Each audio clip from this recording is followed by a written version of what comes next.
Space. ऐसा लगता है कि यह कभी खत्म नहीं होगा, मगर ऐसा है क्या? हो सकता है कि हमारे ब्रह्मांड के किसी कोने में कोई ऐसी जगह हो जहां कुछ नहीं में बदल गया हो। साइंटिस्ट्स अब हमारे ब्रह्मांड के दूर दराज के इलाकों में खोजबीन कर रहे हैं, क्योंकि वो हमारे स्पेस की शेप पता लगाना चाहते हैं।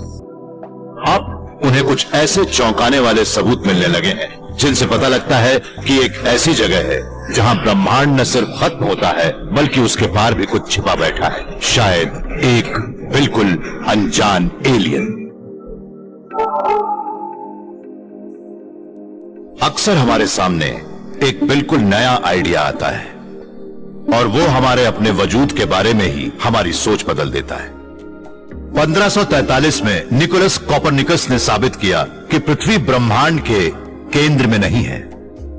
1920 के दशक में एडविन हबल ने देखा कि ब्रह्मांड की सारी गैलेक्सीज एक दूसरे से दूर भाग रही हैं, और जिससे यह कहा जाने लगा कि हमारा ब्रह्मांड हमेशा से यहां नहीं था, बल्कि वो एक जबरदस्त विस्फोट से पैदा हुआ था, बिग बैंग से। अब एक और बहुत बड़ा बदलाव सामने आने वाला है।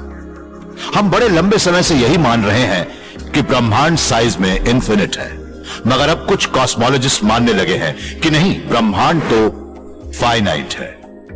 कुछ तो यह भी मानते हैं कि उन्हें उसकी शेप मालूम है। अगर हमें सचमुच ब्रह्मांड का छोर मिल गया तो हमारे सामने एक बड़ा ही मुश्किल और चौंकाने वाला सवाल खड़ा होगा कि आखिर उस छोर के पार क्या है। स्कूल से घर लौटते वक्त मैं अक्सर एक दीवार के पास से गुजरता था। वो मेरी लंबाई से दुगनी ऊंची थी। मैं उसके पार नहीं देख सकता था, मगर मुझे उसके पार से आने वाली अजीब सी आवाज जरूर सुनाई देती थी।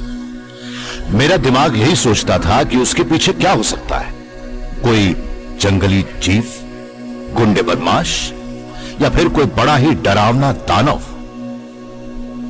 मैं अपने कान दीवार से सटाकर अंदाजा लगाता कि वो आवाजें किसकी हो सकती हैं, मगर मुझे कभी पता नहीं लग पाया और मेरी हैरानी बरकरार रही। नील कॉनिश एक कॉस्मोलॉजिस्ट हैं जो खूबसूरत आसमान के देश मॉन्टेना में काम कर रहे हैं। वहां तो बस एक ही दीवार है, वो बाड़ जो उनके घोड़ों को बाहर भागने से रोकती है। नील उन थिंकर की लंबी लाइन में से एक है जो ये मानते हैं कि ब्रह्मांड का साइज निश्चित है। इसके बारे में सबसे पहले बताया था ग्रीक फिलोसोफर किंग आर्काइटस ने। ग्रीक फिलोसोफर आर्काइटस ने इस बात की बहस छेड़ी थी कि हमारा ब्रह्मांड इन्फिनिट क्यों है। उन्होंने कहा कि अगर मुझे ब्रह्मांड के छोर पर जाना है और मैं अपनी छड़ी को यहाँ रखता हूँ तो ये ब्रह्मांड का छोर हो जाएगा, और अगर मैं अपनी छड़ी को यहाँ से यहाँ ले आता हूँ तो ये ब्रह्मांड का नया छोर हो जाएगा। अब अगर मैं अपनी छड़ी को यहाँ से यहाँ तक ले आता हूँ तो ब्रह्मांड का छोर ये हो जाएगा। इस तरह से ब्रह्मांड इन्फिनिट है। आर्काइटस का वो मेंटल गेम करीब 2000 साल तक साइंटिफिक फिलॉसफी बना रहा। हमारा ब्रह्मांड शायद बहुत बड़ा है और वो शायद हमेशा से है, मगर अब उस फिलॉसफी को चुनौती दी जा रही है। एक इन्फिनिट ब्रह्मांड के साथ समस्या ये है कि वो सिर्फ स्पेस में ही नहीं बल्कि टाइम में भी इन्फिनिट है। उसकी कोई शुरुआत नहीं है और तारे भी इसमें इन्फिनिट हैं। ऐसे में आसमान तो बिल्कुल सफेद हो जाएगा और वो इतना चमकीला और चटक होगा कि हमारी आंखें चौंधिया जाएं। मगर रात के आसमान में हमें ऐसा कुछ नहीं दिखता। हमें यहाँ वहाँ तारे नजर आते हैं और उनके बीच घना अंधेरा होता है। इससे हमें एक बात पता लगती है, ये बताता है कि हम ऐसे इन्फिनिट ब्रह्मांड में नहीं रहते जो इन्फिनिटली पुराना है। हमारे इस अंधेरे आसमान से ही हमें ब्रह्मांड के बारे में यह रेवोल्यूशनरी आइडिया मिला कि यह हमेशा से यहां नहीं था। वो पल जब हम आज जो भी स्पेस या मैटर देखते हैं वो वजूद में आए और वो एक पॉइंट से फैले। मगर बिग बैंग ने ब्रह्मांड का छोर ढूंढने वाले एस्ट्रोनॉमर्स के लिए एक समस्या खड़ी कर दी है। चूंकि विशाल स्पेस में एक से दूसरी जगह तक जाने के लिए लाइट को वक्त लगता है, इसलिए एस्ट्रोनॉमर हमेशा से वक्त में पीछे ही देखते हैं और एक वक्त ऐसा आता है जब टाइम ही खत्म हो जाता है। जब हम रात के आसमान में तारों को देखते हैं तब वो हमें कई साल पहले के रूप में नजर आते हैं। करीब के तारे शायद कुछ साल पुराने रूप में हों। अगर हम गैलेक्सी में देखें तो हमें कई हजार साल पुराने तारे नजर आते हैं, और अगर हम और पीछे जाएं तो हमें कई 100 साल पुरानी गैलेक्सीज दिखती है, और उसके आगे कोई गैलेक्सी ही नहीं होती। 1300 करोड़ साल पहले तक तो हमने देख लिया है, मगर वो भी बिग बैंग के बाद का आफ्टरग्लो है। उसे कॉस्मिक माइक्रोवेव बैकग्राउंड कहते हैं, और वो उस वक्त की तस्वीर है जो दिखाती है कि बिग बैंग के 4 लाख साल बाद ब्रह्मांड कैसा दिखता था। उस वक्त ब्रह्मांड में गर्म गैसें भरी थी, गर्म प्लाज्मा भरा था, लाइट कहीं जा नहीं सकती थी, इसलिए हम उसके पार नहीं देख सकते थे, वैसे ही जैसे हम सूरज में नहीं देख सकते। ये कॉस्मिक माइक्रोवेव बैकग्राउंड वो बैरियर है जो हमारे विजन को रोक देता है। हो सकता है कि उसके पीछे ब्रह्मांड का एक छोर हो, या शायद ब्रह्मांड उससे भी आगे दूर तक गया, मगर हमारे टेलीस्कोप चाहे कितने भी पावरफुल क्यों न हो गए हों, हम वहां तक नहीं देख सकते।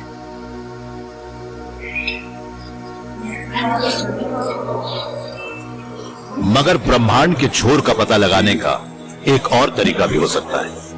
जियाना लेविन एक थ्योरेटिशियन है जो कुछ कॉम्प्लेक्स न्यूमेरिकल सॉल्यूशंस की मदद से साइंस के कुछ बड़े ही मुश्किल सवालों के जवाब ढूंढ रही है।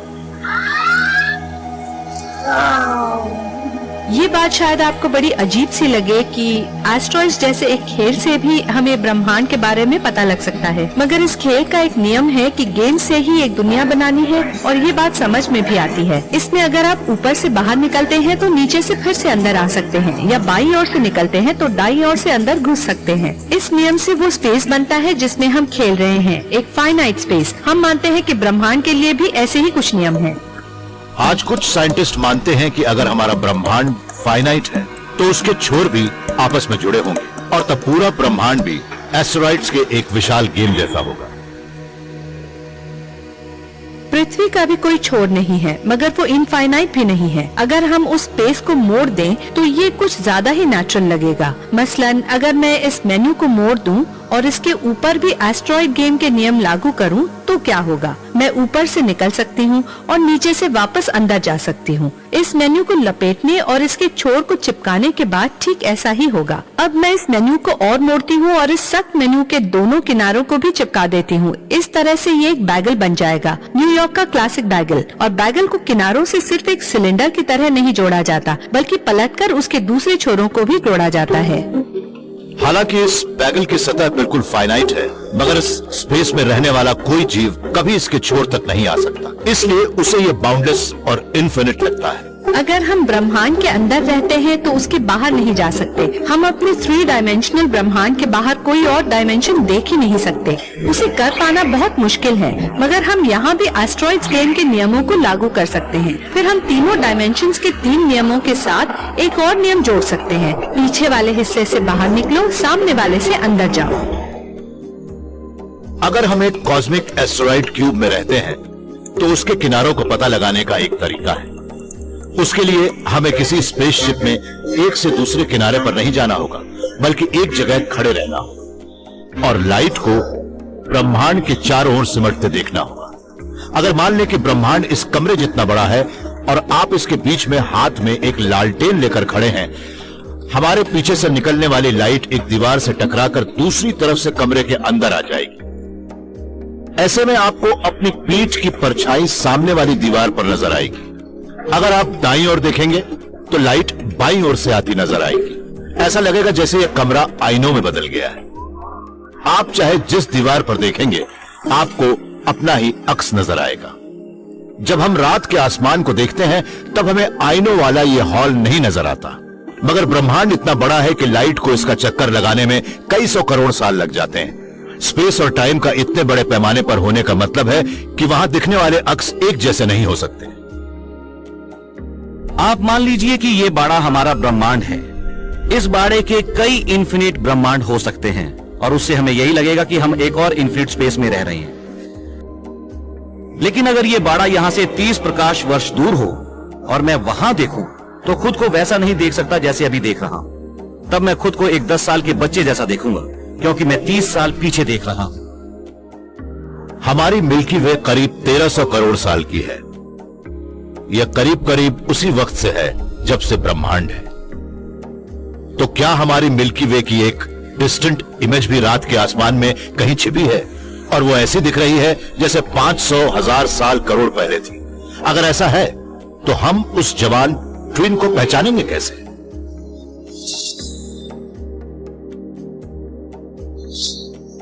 इस साइंटिस्ट को लगता है कि हमारा ब्रह्मांड भी आईनों का हॉल है और ब्रह्मांड फाइनाइट भी है। इन्हें इसका साइज और इसकी शेप भी मालूम है।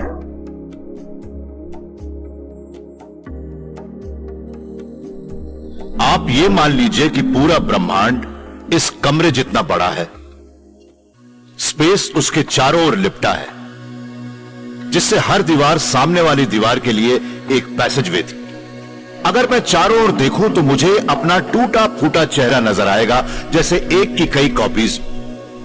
फिर हर वर्जन वक्त में पीछे चला जाएगा, बीते हुए टाइम में। तो क्या हमारा ब्रह्मांड सचमुच आईनों का हॉल है?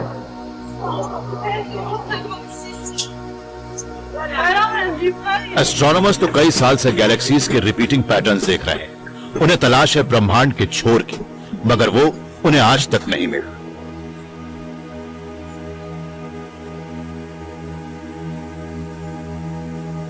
जॉन पियर लुमिने पेरिस ऑब्जर्वेटरी के एक सीनियर साइंटिस्ट हैं। ये बचपन से ही ब्रह्मांड की शेप को लेकर फैसिनेटेड है। मुझे बचपन से ही कुदरत की बनाई शेप बहुत पसंद है।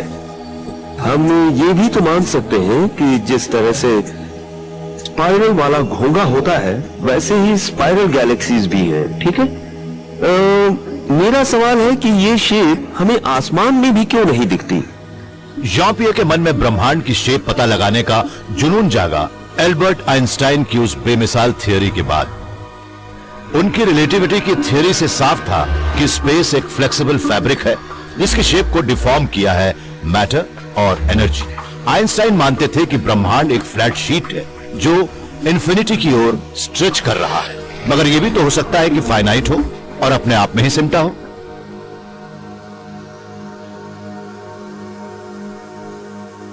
जॉन पियरी को लगा कि वो एक फाइनाइट और इन्फिनिट ब्रह्मांड के बीच फर्क बताने के लिए एक बड़े से म्यूजिकल इंस्ट्रूमेंट को ब्रह्मांड के तौर पर ले सकते हैं। हमें कॉस्मिक माइक्रोवेव बैकग्राउंड से ब्रह्मांड की आज से 1370 करोड़ साल पहले की तस्वीर मिलती है। एक गर्म लिक्विड जो बिग बैंग के आफ्टर शॉक से वाइब्रेट कर रहा था, वैसे ही जैसे बाथटब में पानी के बुलबुले निकलते हैं। देखा जाए तो ब्रह्मांड भी कई लिहाज से एक पियानो या ड्रम की तरह वाइब्रेट करता है। मिसाल के तौर पर ये बिग बैंग है। ये कई तरह की हार्मोनिक्स का एक कॉम्प्लिकेटेड मिक्सचर है, ठीक है? इसमें हमारे पास है कुछ फंडामेंटल हार्मोनिक्स जिनसे पिच मिलता है, और उसके बाद है कुछ और हार्मोनिक्स। जाहिर है हम जो आवाज सुनते हैं वो इन सबका मिक्सचर होती है, इन सारे हार्मोनीज का। मगर हम कितने हार्मोनिक्स सुन पाते हैं ये पियानो के साइज पर डिपेंड करता है। किसी भी म्यूजिकल इंस्ट्रूमेंट का साइज फाइनाइट होता है और इसके स्ट्रिंग भी उस स्ट्रिंग के साइज की वेवलेंथ के हिसाब से ही वाइब्रेट करते हैं। अगर हम ये देखें कि हमारा ब्रह्मांड भी ज्यादा बड़ी वेवलेंथ पर वाइब्रेट नहीं कर रहा, तो उसका साफ मतलब है कि उसका साइज भी फाइनाइट है।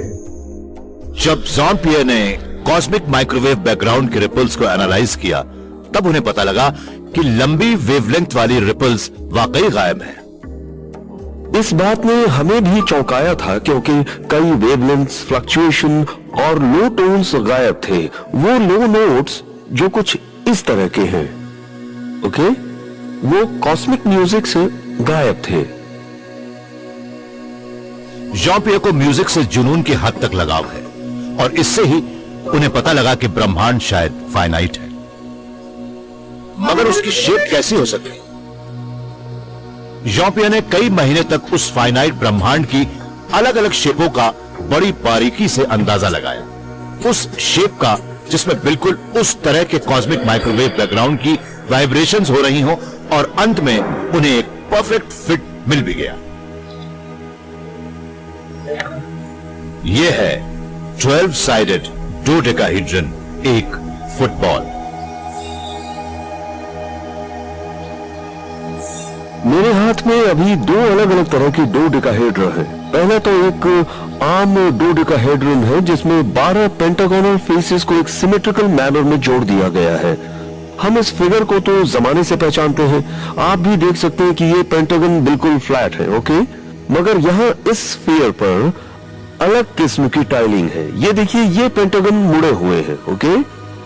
इसे हम स्फेरिकल डोडेकाहेड्रन कहते हैं।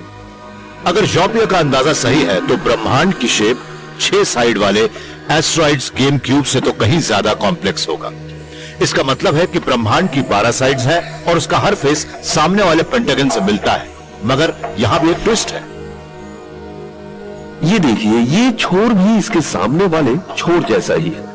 अगर कोई यहां तक आता है तो वो दूसरी तरफ से अपने स्पेस में जा सकता है, मगर उसे साथ में 36 डिग्री पर घूमना पड़े। अगर ब्रह्मांड भी पृथ्वी से थोड़ा ही बड़ा डोडेकाहेड्रन है तो लाइट उसमें बड़ी तेजी से जाएगी और हमें आसमान में अलग अलग जगह पर पृथ्वी की दर्जनों ट्विस्टेड कॉपीज नजर भी आएंगी। लेकिन अगर जॉपियर के डोडेकाहेड्रन के छोर एक दूसरे से कई हजार करोड़ प्रकाश वर्ष दूर हुए तो उनसे निकलने वाले फेंट रिफ्लेक्शंस बड़े से बड़े एस्ट्रोनॉमर की नजरों से बच निकले होंगे। और अगर वो पृथ्वी से 1370 करोड़ प्रकाश वर्ष की दूरी से ज्यादा हो तो हमारी नजरें कॉस्मिक माइक्रोवेव बैकग्राउंड के उबलते सूप के पार देख भी नहीं सकती। जैसे ही जॉपियर ने अपने नतीजों का ऐलान किया, नील कॉनिश उनके उस विशाल फुटबॉल के निशान ढूंढने लगे।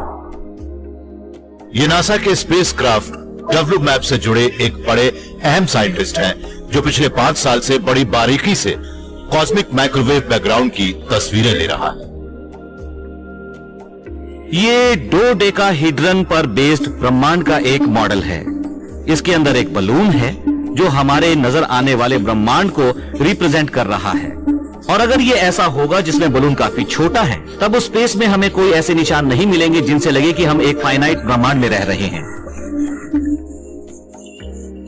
लेकिन अगर हमें नजर आने वाला ब्रह्मांड इतना बड़ा है कि उसके किनारे डोडेकाहेड्रन के किनारों से छू रहे हैं, तब वो लाइट बड़ी आसानी से यहाँ वहां जाएगी और वो पूरे ब्रह्मांड में फैल जाएगी। अब हमारे पास माइक्रोवेव आसमान में उसी तरह के मैचिंग सर्कल्स हैं, जहां दो स्फीयर एक दूसरे को इंटरसेक्ट करके सर्कल बनाते हैं।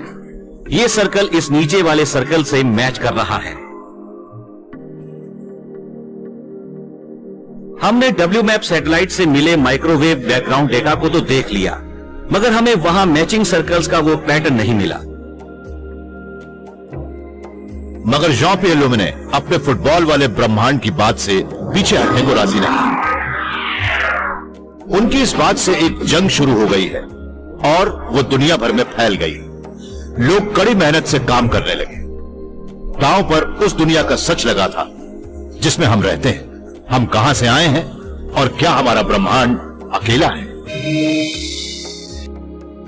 आइंस्टाइन ने कहा था कि सिर्फ 2 चीजें इन्फिनिट हैं, ब्रह्मांड और इंसान की बेवकूफियां। मगर उन्होंने यह भी कहा था कि वो ब्रह्मांड के बारे में दावे से ऐसा नहीं कह सकते। अब हमें ऐसे सुराग मिलने लगे हैं जिनसे लगता है कि शायद हमारा ब्रह्मांड हमेशा के लिए फैलता नहीं रहा। एक वक्त ऐसा भी आया था जब हम जिस ब्रह्मांड को जानते हैं वो था ही नहीं। ये एक डरा देने वाली सोच है। मगर इससे पहले कि हम ये जानने की कोशिश करें कि उस हद के पार आखिर क्या है, हमें जरूरत है सबूतों की। ग्लेन स्टाकमैन क्लीवलैंड की केस वेस्टर्न यूनिवर्सिटी में एक कनाडियन फिजिसिस्ट है। इन्होंने उस सबूत की तलाश में डेटा एनालिसिस को नई बुलंदियों पर पहुंचा दिया। आप इन्हें इंफॉर्मेशन जंगी कह सकते हैं। ग्लेन पिछले साल से WMAP प्रोब से मिले कॉस्मिक माइक्रोवेव बैकग्राउंड डेटा की छानबीन कर रहे हैं।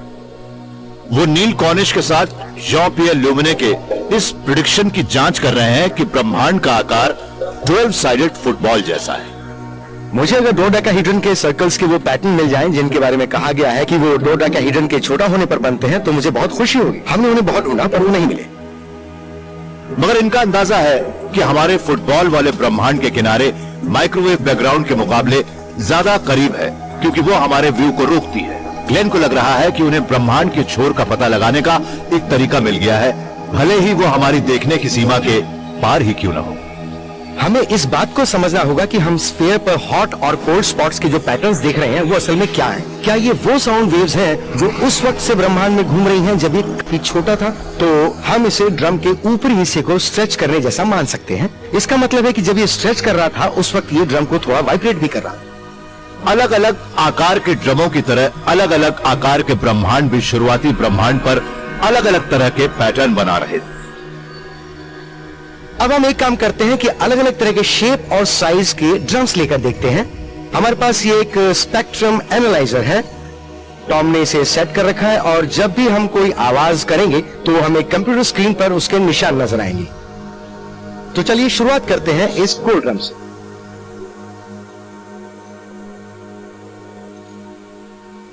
और अब बजाते हैं ये हार्ट शेप ड्रम। यकीनन इसकी आवाज थोड़ी अलग थी। और अब बारी है स्टार शेप्ड ड्रम की।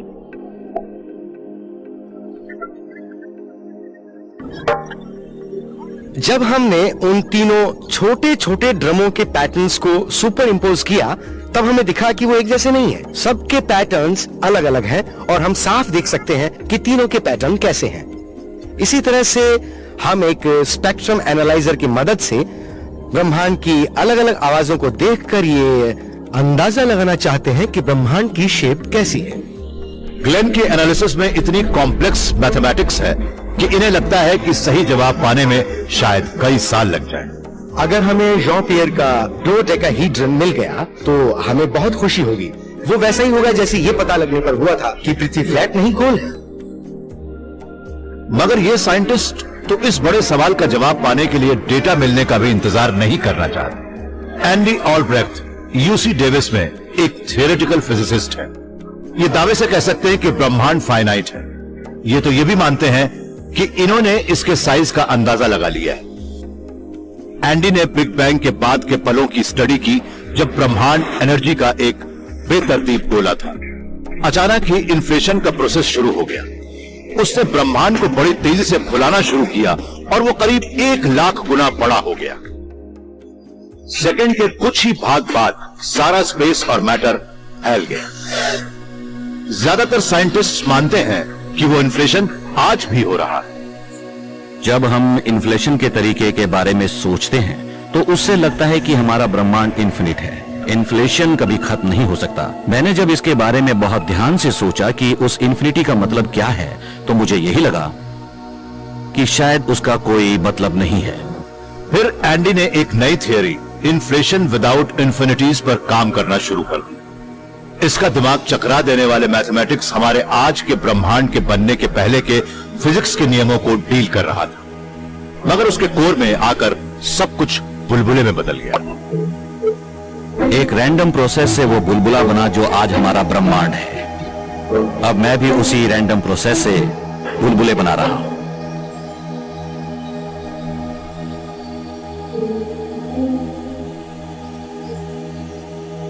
इन्फ्लेशन का ट्रेडिशनल नजरिया तो यही है कि बुलबुला लगातार फूलता ही जाएगा, मगर एंडी ने किंडरगार्टन में जो सबक सीखे थे उनसे ये जानते हैं कि ऐसा होता नहीं है।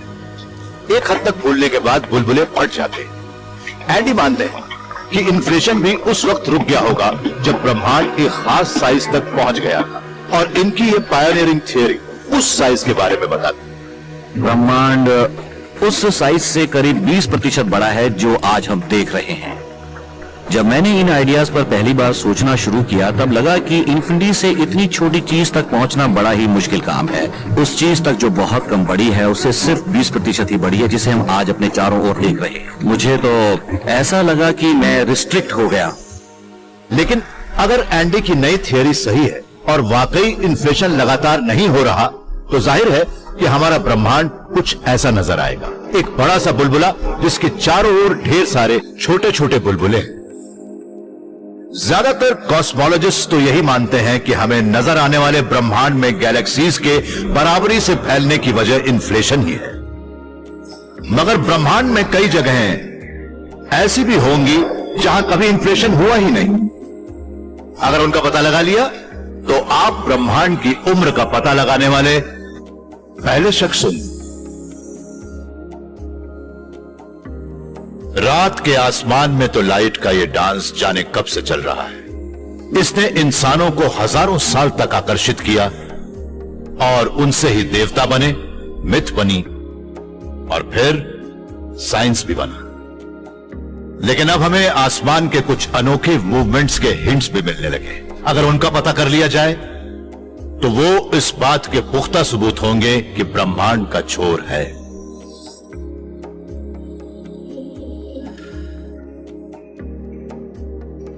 साशा कैशलिंस्की नासा के एस्ट्रोनॉमर हैं। इनका दावा है कि इन्हें आसमान में मूवमेंट का एक बड़ा ही अनोखा पैटर्न मिला और वो इतना अनोखा है कि वो भी ब्रह्मांड के बारे में हमारी सोच को उसी तरह से बदल देगा जैसे कभी बिग बैंग ने बदला था। हम अभी इस ग्लेंडेल गोल्फ कोर्स में हैं जो नासा के गॉडार्ड स्पेस फ्लाइट सेंटर के करीब है और हम यहाँ पर बिग बैंग देखने आए हैं। चलिए पहले यही करते हैं। आप भी देख सकते हैं कि सारी गेंदें अपने म्यूचुअल सेंटर से दूर चली गई। आज जब एस्ट्रोनॉमिस्ट्स रात के आसमान को देखते हैं तो उन्हें एक एक्सप्लोसिव शुरुआत के बाद गैलेक्सीज का चारों ओर बराबरी से फैलना नजर आता है। मगर साशा ये पता लगाना चाहते हैं कि ये गैलेक्सीज कितनी तेजी से और किस डायरेक्शन में बढ़ रही हैं, ताकि इन्हें पता लग सके कि कोई सटल डिविएशन तो नहीं है। इन्होंने इसके लिए उसका इस्तेमाल किया जो तभी होता है जब गैलेक्सीज के झुंड आपस में टकराते हैं। उनके चारों ओर की गैसें करोड़ों डिग्री पर गर्म हो जाती हैं और जब कॉस्मिक माइक्रोवेव बैकग्राउंड की लाइट उन गर्म गैसों से गुजरती है तो वो थोड़ा सा ऑल्टर हो जाती है। उसमें कितना बदलाव आता है ये डिपेंड करता है इस बात पर कि गैसें और उसके बीच की गैलेक्सीज कितनी तेजी से बढ़ रही हैं। मगर वो बदलाव बहुत छोटा होता है और बैकग्राउंड के शोर में पूरी तरह से दब जाता है। उन गैलेक्सीज के हर अलग अलग झुंड के लिए ये मात्रा बहुत ही कम है और वो उस शोर के नीचे दब भी जाता है। अगर वो झुंड काफी बड़ा हो तो वो दबाव शोर को दबा भी सकता है, मगर ऐसा कर पाना बहुत मुश्किल काम है। साशा ने बड़ी बारीकी से गैलेक्सी के झुंड की एक लिस्ट बनाई और मदद ली एक ऑर्बिटिंग एक्सरे टेलीस्कोप। इन्होंने जमीन पर लगे टेलीस्कोप से उनकी सही जगह का पता लगाया और फिर इन्हें कॉस्मिक माइक्रोवेव बैकग्राउंड के साथ लाइन अप किया। जब हमने पहली बार वो नतीजे देखे तो हम भी चौंक गए। हमें इतनी हैरानी हुई कि हम समझ ही नहीं पा रहे थे कि क्या करना है। हमने 1 साल से ज्यादा वक्त उन डेटा की जांच की, हर बात को चेक किया, क्योंकि वो बात हमारी समझ में आ ही नहीं रही थी। साशा के डेटा से जो पता लगा वो यकीन के काबिल ही नहीं था। हर गैलेक्सी का झुंड वो आसमान में चाहे जहां भी था, ब्रह्मांड में एक ही तरफ बढ़ा जा रहा था। ऐसा लग रहा था जैसे वो एक रहस्यमय अट्रैक्टर की ओर खींचे जा रहे हैं, नजर आने वाले छोर के पार। उन्होंने उसे डार्क फ्लो कहा। हमने उसे डार्क फ्लो कहा क्योंकि ब्रह्मांड में मैटर की जो मात्रा हम जानते हैं उससे तो वो मुमकिन नहीं था। लेकिन अगर साशा को वो चीज नहीं दिखी जो गैलेक्सीज को एक तरफ खींच रही थी, तो फिर वो आखिर कैसे हो रहा था? इसका जवाब शायद ब्रह्मांड का छोर है। अगर आप दुनिया के किसी हिस्से में रहते हैं तो पहले तो आपको यही लगेगा कि दुनिया फ्लैट है क्योंकि आप वही देख रहे हैं।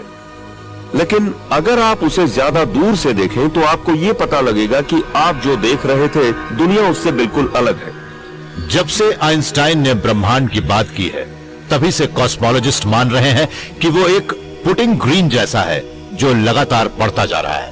मगर डार्क फ्लो शायद ये बता रहा है कि हमारा ब्रह्मांड एक फाइनाइट स्पेस है, अजीबोगरीब इलाकों से घिरा हुआ। मतलब ये बिग बैंग भी एक फ्लैट सरफेस पर हुआ था। तो आइए अब हम दुनिया के दूसरे हिस्से में चलते हैं।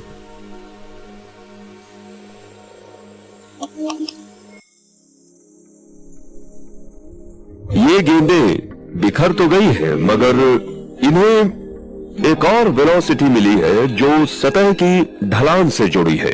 वो सारी गेंदें एक साथ बड़े सिस्टमेटिक तरीके से दुनिया के इस हिस्से में ढलान की ओर बढ़ी।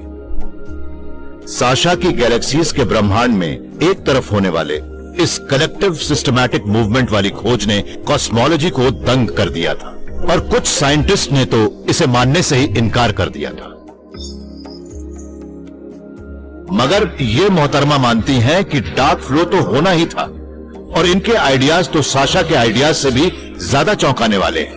ये मानती हैं कि इनके पास इस बात के सबूत हैं कि दूसरा ब्रह्मांड हमारे ब्रह्मांड की ओर आ रहा है और उसे छूने लगा है।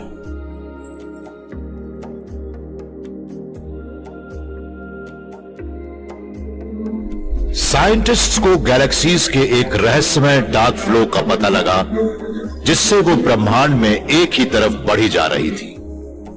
इसकी एक वजह तो यह हो सकती थी कि शायद सबसे दूर के तारे के पार हमारे ब्रह्मांड का एक हिस्सा हो जो उससे बिल्कुल अलग हो, जिसे हम जानते हैं। मगर उससे भी ज्यादा चौंकाने वाली एक पॉसिबिलिटी हो सकती, डार्क फ्लो उस दूसरे ब्रह्मांड का सबूत हो सकता है जो हमारे ब्रह्मांड की ओर बढ़ रहा है। और थियोरेटिकल फिजिसिस्ट लॉरा मर्सिनी हॉटन भी यही मानती हैं। इस सोच के बीज तो कई साल पहले ही डाल दिए गए थे, जब इन्हें लगा कि इनके मन में ब्रह्मांड को लेकर एक सवाल है, एक बहुत बड़ा सवाल। उनके कैलकुलेशंस के हिसाब से तो ब्रह्मांड को होना ही नहीं चाहिए था।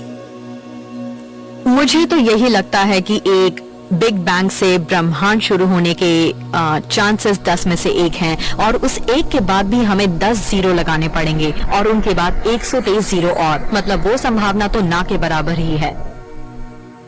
हमें जब भी साइंस में ऐसा कोई जवाब मिलता है जो नामुमकिन सा लगे या लगे कि ऐसा नहीं हो सकता, तब इसका मतलब यही होता है कि हमने बेसिक्स में ही कोई बहुत बड़ी गलती कर दी है।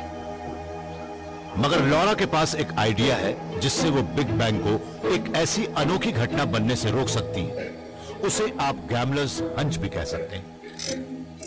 अगर आप किसी स्लॉट मशीन पर खेल रहे हो तो उसमें जैकपॉट जीतने की उम्मीद 10 लाख में से 1 की होती है और शायद दिन भर खेलने के बाद भी आप वो न जीत पाए।